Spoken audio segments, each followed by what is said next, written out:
Friends, ಎಲ್ಲರಿಗೂ ನಮಸ್ಕಾರಗಳು. ಸೈಗೈಚಿ bus ಹಾಕಿದಂಗೆ ನಿಮ್ಮೆಲ್ಲರಿಗೂ ಸ್ವಾಗತ. ಫ್ರೆಂಡ್ಸ್, ನಾನು ನಿಮಗೆ ಒಂದು ಈ ವಿಡಿಯೋದಲ್ಲಿ ಬೆನಕನ ಅಮಾವಾಸ್ಯೆ ಯಾವಾಗ ಅಂತ ತಿಳಿಸ್ಕೊಡ್ತೀನಿ. ಅದರ ಜೊತೆಗೆ ಪೂಜಾ ವಿಧಾನದ ಸಂಪೂರ್ಣವಾದ ಒಂದು ಪೂಜಾ ವಿಧಾನ ಸಹ ತಿಳಿಸ್ಕೊಳ್ತಾ ಇದ್ದೇನೆ. ಅಮಾವಾಸ್ಯೆ ನಮ್ಮ ಮನೆ ದೇವರ ಪೂಜೆವಾಗಿರುವಂಥದ್ದು. ಬನ್ನಿ ನೋಡೋಣಂತೆ. ಮೊದಲು ನಾನು ನಿಮಗೆ ಒಂದು ಪೂಜೆ ಬಗ್ಗೆ ತಿಳಿಸ್ಕೊಡ್ತೇನೆ.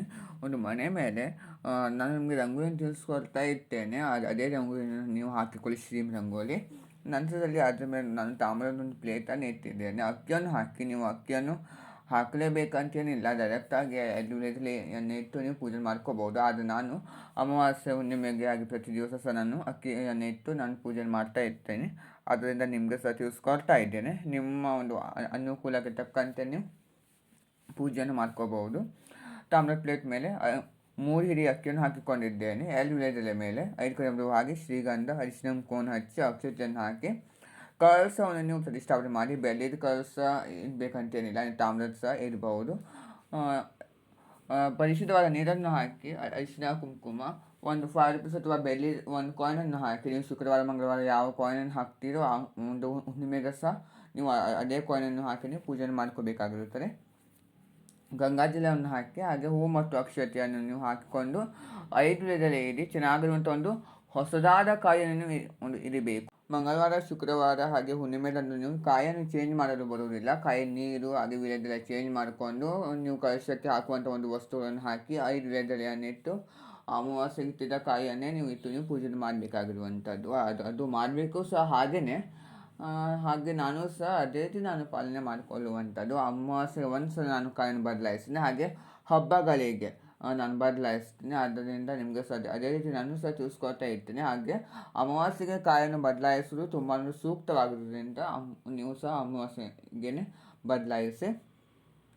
ಎಲ್ದೆಲೆ ಗೆಜ್ಜೆ ವಸ್ತ್ರವನ್ನು ಹಾಕಿ, ಗೆಜ್ಜೆ ವಸ್ತ್ರ ನೀವು ಹಾಕಲೇಬೇಕು, ಅದನ್ನು ಮಾತ್ರ ಮನೆಯವರು ಹೋಗಬೇಡಿ. ಎಲ್ದೆಲೆ ಗೆಜ್ಜೆ ವಸ್ತ್ರವನ್ನು ಹಾಕಿ ಮಾಂಗಲ್ಯ, ಹಂಚಿನ ಕೊಂಬಿನಿಂದ ಮಾಡಿರುವಂಥ ಮಾಂಗಲ್ಯವನ್ನು ನೀವು ಹಾಕೋದು ತುಂಬ ಸೂಕ್ತವಾದದ್ದು, ಅಂದರೆ ಅದು ಶ್ರೇಷ್ಠ ಸಹ.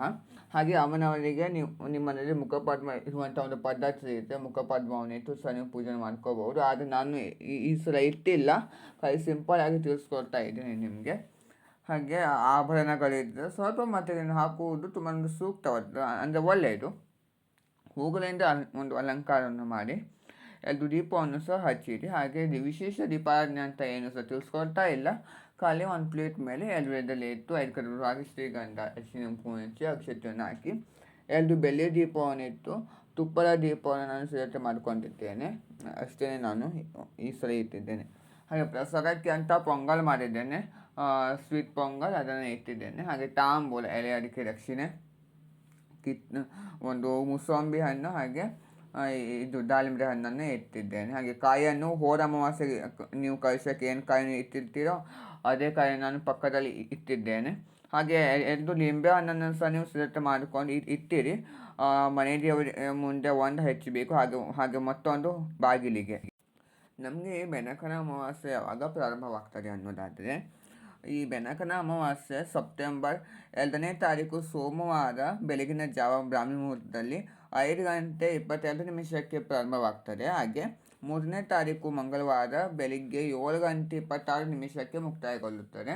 ಸೊ ನಾವು ಈ ಸಲ 2 ದಿವಸ ನಾವು ಅಮಾವಾಸ್ಯವನ್ನೇ ನಾವು ಆಚರಣೆ ಮಾಡುವಂಥದ್ದು. ಯಾಕಂದರೆ ಸೂರ್ಯೋದಯ 2 ದಿವಸಕ್ಕೆ ಸಹ ಬರ್ತದೆ. ಆದ್ದರಿಂದ ನಾನು 2 ದಿವಸ ಸಹ ನಾವು ಆಚರಣೆ ಮಾಡಬಹುದು. ತುಂಬಾ ಒಂದು ಒಳ್ಳೆಯದು ಅನ್ನೋದಾದರೆ ಸೋಮವಾರ ಆಚರಣೆ ಮಾಡುವಂಥದ್ದು ತುಂಬಾ ಒಂದು ಒಳ್ಳೆಯದು, ಸೂಕ್ತವಾದದ್ದು. ಒಂದು ವೇಳೆ ನಿಮಗೆ ಸೋಮವಾರ ಆಚರಣೆ ಮಾಡೋದು ಆಗಿಲ್ಲ ಅನ್ನೋದಾದರೆ ಯಾವುದೋ ಒಂದು ಕಾರಣಾಂತರಗಳಿಂದ ನೀವು ಮಂಗಳವಾರ ಸಹ ನೀವು ಆಚರಣೆ ಮಾಡಬಹುದು. ಸೋಮವಾರದ ಒಂದು ಪೂಜೆ ಮಾಡುವಂಥ ಸಮಯ ಬೆಳಿಗ್ಗೆ 7:30 ಮುಂಚೆನೇ ನೀವು ಅದನ್ನು ಕಂಪ್ಲೀಟ್ ಮಾಡಿಕೊಳ್ಳಿ. ಅಮಾವಾಸ್ಯೆ ಪೂಜೆ 7:30 ನಂತರ ನಮಗೆ ಒಂದು ರಾಹುಕಾಲ ಸಹ ಪ್ರಾರಂಭವಾಗ್ತದೆ. 7:30 9 ಗಂಟೆವರೆಗೆ.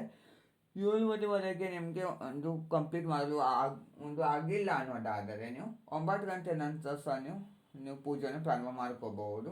ಮಂಗಳವಾರ ನೀವು ಬೆಳಿಗ್ಗೆ 7 ಗಂಟೆಗೆ ಅದನ್ನು ಕಂಪ್ಲೀಟ್ ಮಾಡಿಕೊಳ್ಳುವುದು ತುಂಬ ಸೂಕ್ತವಾದದ್ದು. ಮಂಗಳವಾರ ಪೂಜೆ ಮಾಡಿಕೊಳ್ಳುವಂಥವರು ಮಂಗಳವಾರ ಬೆಳಿಗ್ಗೆ 7 ಗಂಟೆವರೆಗೆ ಪೂಜೆಯನ್ನು ಮುಗಿಸುವುದು ಒಳ್ಳೆಯದು. ಊರಿನ ಗಂಟೆಯನ್ನು ಬೆಳಗ್ಗೆ ವಿಶೇಷ ದೀಪಾರಾಧನೆ ಸಹ ಮಾಡಿಕೊಂಡು ಸಾಂಬ್ರಾಣಿ ಧೂಪ ಹಾಕೋದು ತುಂಬ ಸೂಕ್ತವಾದದ್ದು. ಸಾಂಬ್ರಾಣಿ ಧೂಪ ನೀವು ಪ್ರತಿ ಮಂಗಳವಾರ, ಶುಕ್ರವಾರ, ಅಮಾವಾಸ್ಯೆ ಹುಣ್ಣಿಮೆಗೆ ನೀವು ಹಾಕಿ, ಹಾಗೆ ನಿಮ್ಮ ಮನೆಯವರು ಪೂಜೆ ಮಾಡುವಾಗ ಸಹ ಹಾಕಿ. ಈ ತುಪ್ಪದ ದೀಪವನ್ನು ನೀವು ಮಂಗಳವಾರ, ಶುಕ್ರವಾರ, ನಿಮ್ಮ ಮನೆ ದೇವರ ವಾರ, ಹಾಗೆ ಅಮಾವಾಸ್ಯೆ ಹುಣ್ಣಿಮೆ, ಹಾಗೆ ಪ್ರತಿದಿನ ಸಹ ಹಚ್ಚೋದು ಇನ್ನೂ ತುಂಬ ಒಂದು ಒಳ್ಳೆಯದು. ಆಗಿಲ್ಲ ಅಂದರೆ ನಾನು ತಿಳಿಸ್ಕೊಟ್ಟಿರುವಂಥ ಒಂದು ವಾರದಲ್ಲೇನಾದರೂ ನೀವು ಹಚ್ಚಿರಿ, ಅದು ಶ್ರೇಷ್ಠವಾದದ್ದು.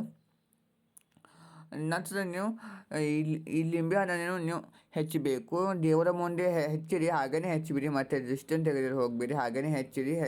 ಹೆಚ್ಚಿ ನೀವು ಡಾರ್ಕಾಗಿ ಕುಂಕುಮವನ್ನು ಹಚ್ಚಿ, ಮಧ್ಯದಲ್ಲಿ ಅರಿಶಿನವನ್ನು ಹಚ್ಚಿ, 8 ದಿಕ್ಕುಗಳನ್ನು ಹಾಗೆ ನೋಡುವಾಗ ಅದನ್ನು ಇಡಿ. ಹಾಗೆ ಬಾಗಿಲಿಗೆ ಸಹ, ಮುಖ್ಯ ಬಾಗಿಲಿಗೆ, ಮನೆಯ ಮುಖ್ಯ ಬಾಗಿಲಿಗೆ ಸಹ ಅದೇ ರೀತಿ ಹಚ್ಚಿ ನೀವು ಕುಂಕುಮವನ್ನು ಹಚ್ಚಿ, ಅರಿಶಿನವನ್ನು ಹಚ್ಚಿ 8 ದಿಕ್ಕುಗಳನ್ನು ಹಾಗೆ ನೀವು ಅದನ್ನು ಇಡಬೇಕಾಗಿರುತ್ತದೆ.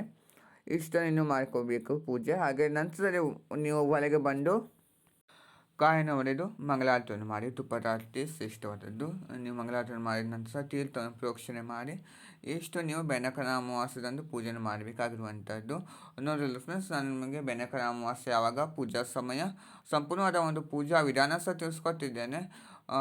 ಇನ್ನು ನಮಗೆ 4ನೇ ದಿವಸಕ್ಕೆ ಒಂದು ಗಣೇಶ ಹಬ್ಬ ಸಹ ಬರುತ್ತದೆ. ಅದ್ರ ಬಗ್ಗೆ ಸಹ ಮಾಹಿತಿಯನ್ನು ಕೊಡ್ತಾ ಹೋಗ್ತೀನಿ. ಸ್ವಲ್ಪ ತಡವಾಯಿತು, ದಯವಿಟ್ಟು ಕ್ಷಮಿಸಿ.